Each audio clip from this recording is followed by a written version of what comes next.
Subcontinental থেকে অর্থাৎ আমাদের এই দেশ থেকে পূর্বের সময়ে ব্রিটিশেরা তারা এই দেশের সম্পদ চুরি করে তাদের দেশে পাচার করেছে। আর বর্তমান সময়ে আমাদের দেশের কিছু লুটেরারা রয়েছে, দুর্নীতিবাজ রয়েছে, যারা আমাদের এই দেশে থেকে এই দেশের নাগরিক, এই দেশের সমস্ত সুবিধা ভোগ করে এই দেশের সম্পদ চুরি করে বিদেশে পাঠিয়ে দেয়, ঠিক কিনা? পূর্বের সময়ে যখন ব্রিটিশেরা এই দেশে এখানে জুলুম করেছে, নির্যাতন করেছে, তখনও শ্রমিকেরা বঞ্চিত ছিল। আর আজকের এই সমাজে এখনো শ্রমিকেরা বঞ্চিত। তখনও শ্রমিকেরা নিপীড়িত ছিল, আজকের এই সমাজে এখনো শ্রমিকেরা নিপীড়িত। কোথায় শ্রমিকদের মুক্তি? শ্রমিকদের মুক্তি আমাদের মরহুম চরমনাই পীর সাহেব রহমতুল্লাহি আলাইহি উনি বললেন, দীপ্ত কণ্ঠে আওয়াজ করে বললেন, ইসলামী শ্রমনীতি ছাড়া শ্রমিকদের মুক্তি নাই, ঠিক কিনা? তার দলিল রয়েছে আমাদের শত শত বছরের ইতিহাস। আরবের যেই জাতিরা লুটেরা ছিল, যেই জাতিরা খাবার পেত না, সেইখানে আমাদের মানবতার শ্রেষ্ঠ নবী হযরত মুহাম্মদুর রাসূলুল্লাহ সাল্লাল্লাহু আলাইহি ওয়াসাল্লাম এসে শ্রমিকদের এমন অধিকার প্রতিষ্ঠা করলেন, যেখানে পরবর্তী ইতিহাস দেখা যায় 3 দিন 7 দিন পর্যন্ত মানুষ সম্পদ কাঁধে করে ঘুরে বেরিয়েছে। শ্রমিক নিপীড়িত, নির্যাতিত কোনো গরিব মানুষ পাওয়া যায়নি দান করার জন্য, ঠিক কিনা? তার পরবর্তী সময়ে যতটুকু সময় এই বিশ্বের রাজনীতি, এই বিশ্বের শাসন ব্যবস্থা ইসলামের হাতে ছিল, ততটুকু সময় কোনোদিন কোথাও আমাদের পঞ্চম খলিফা বলা হয় আব্দুল আজিজ রহমতুল্লাহি আলাইহি, তিনি বলতেন, যদি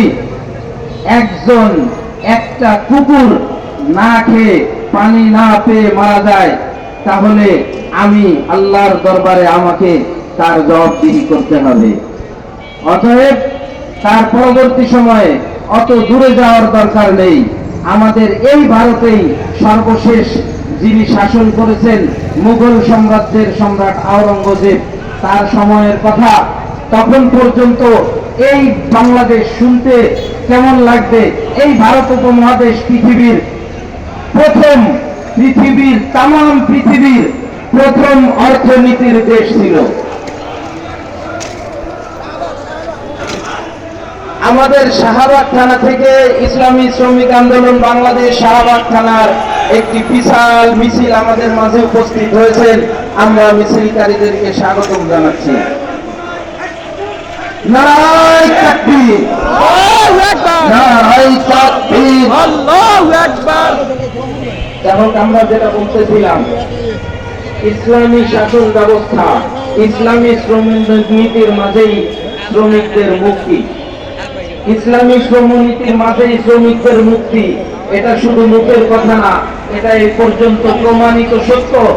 আমি যেটা বলতেছিলাম, এই ভারতবর্ষের তখনকার সময়ে পৃথিবীর সর্বোচ্চ অর্থনীতির দেশ ছিল, তখন মুসলমানরা এখানে শাসন করত। তার পরবর্তী সময়ে যখন থেকেই এই আমাদের মুসলমানদের হাত থেকে মুসলমানদের ইসলামী শ্রমনীতি যখন থেকে রাষ্ট্র ব্যবস্থা থেকে আলাদা হয়ে গেল, তখন থেকেই ইসলামী শ্রমনীতি যখন রাষ্ট্র ব্যবস্থা থেকে আলাদা হয়ে গেল, তখন থেকেই শ্রমিকদের আবার নির্যাতন শুরু হয়ে গেল। আমরা এতটা দূরেও যেতে চাই না। বর্তমান সময়ে বর্তমান সময়ে বাংলাদেশে অল্প জায়গায় সফলতা আমাদের এসেছে।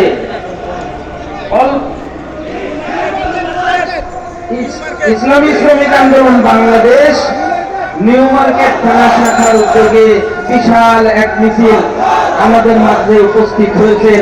আমরা মিছিলকারীদেরকে স্বাগতম জানাচ্ছি।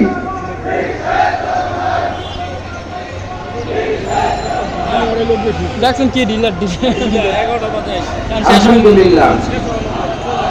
আমি বলতেছিলাম ইসলামী শ্রমনীতির মাঝে শ্রমিকদের মুক্তি, শ্রমিকদের কল্যাণ, শ্রমিকদের সফলতা রয়েছে। এর দলিল অনেক দূরে যাওয়ার দরকার নাই। বর্তমান বাংলাদেশে আমাদের ইসলামী আন্দোলনের নেতৃত্বে আমাদের হাত পাখার যতগুলো চেয়ারম্যান রয়েছে তাদেরকে দেখলেও এই দলিল আমরা নিতে পারি, ঠিক কিনা? আমাদের এই বিগত বছরেও সারা বাংলাদেশের শ্রেষ্ঠ চেয়ারম্যান নির্বাচিত হয়েছে ইসলামী আন্দোলন বাংলাদেশের চেয়ারম্যান, হাত পাখার প্রার্থী, ঠিক কিনা? অতএব শ্রমিকদের মুক্তি হবে, শ্রমিকদের সফলতা আসবে একমাত্র ইসলামী শ্রমনীতির মাধ্যমে। আর শ্রমিকদের মুক্তি আসবে কি আসবে না তার যদি সত্যি বাস্তবধর্মী বড় কোনো ফলাফল দেখতে চান তাহলে তাল বাহানা না করে 5 তারিখে শায়েখে চরমনাইকে মেয়র হিসাবে ঘোষণা করে দেখুন। অতএব বাংলাদেশে যদি সমতা করতে হয়, যদি শ্রমিকদের মুক্তি সফলতা আনতে হয় তাহলে অবশ্যই বাংলাদেশ সহ সারা বিশ্বে ইসলামী শ্রমনীতির বিকল্প নাই। অতএব আমরা এই সমাবেশ থেকে জোর দাবি জানাচ্ছি, বাংলাদেশে বৈষম্য বিরোধী আন্দোলনের মাধ্যমে বাংলাদেশ একটা মুক্তি পেয়েছে। বাংলাদেশকে আমরা বর্তমানে স্বাধীন বাংলাদেশ বলে থাকি, কিন্তু এই বাংলাদেশও এখনো বৈষম্য শেষ হয়নি। এখনো আমরা স্পষ্ট বৈষম্য দেখতে পাচ্ছি। আমরা মিছিলকারীদেরকে স্বাগতম জানাচ্ছি। নারায়ে তাকবীর, আল্লাহু আকবার, নারায়ে তাকবীর, আল্লাহু আকবার। ইসলামী শ্রমিক আন্দোলন বাংলাদেশ জিন্দাবাদ, নিউ মার্কেট থানা শাখা জিন্দাবাদ, জিন্দাবাদ। আলহামদুলিল্লাহ, আমরা এই স্টেজ থেকে দীপ্ত কণ্ঠে বলতে চাই, বাংলাদেশে শ্রমিকদের মুক্তি যদি পেতে হয় তাহলে ইসলামী আন্দোলনের বিকল্প নাই। ইসলামী আন্দোলন বাংলাদেশ আজ পর্যন্ত প্রতিষ্ঠা লগ্ন থেকে আজ পর্যন্ত যতগুলো কথা বলেছে, কাজ করেছে মৌলিক নীতির উপরে, তারা নীতির ক্ষেত্রে একটুও ছাড় কোনোদিনও কোথাও দেয়নি, ঠিক কিনা? অতএব ইসলামী আন্দোলনের বাংলাদেশের হাত ধরেই ইনশাআল্লাহ বাংলাদেশে একদিন শ্রমিকের মুক্তি হবে, সফলতা আসবে ইনশাআল্লাহ। সেই সফলতা কামনায় দেখা হবে রাজপথে, কথা হবে স্লোগানে, ওমা তাওফিকি ইল্লা বিল্লাহ।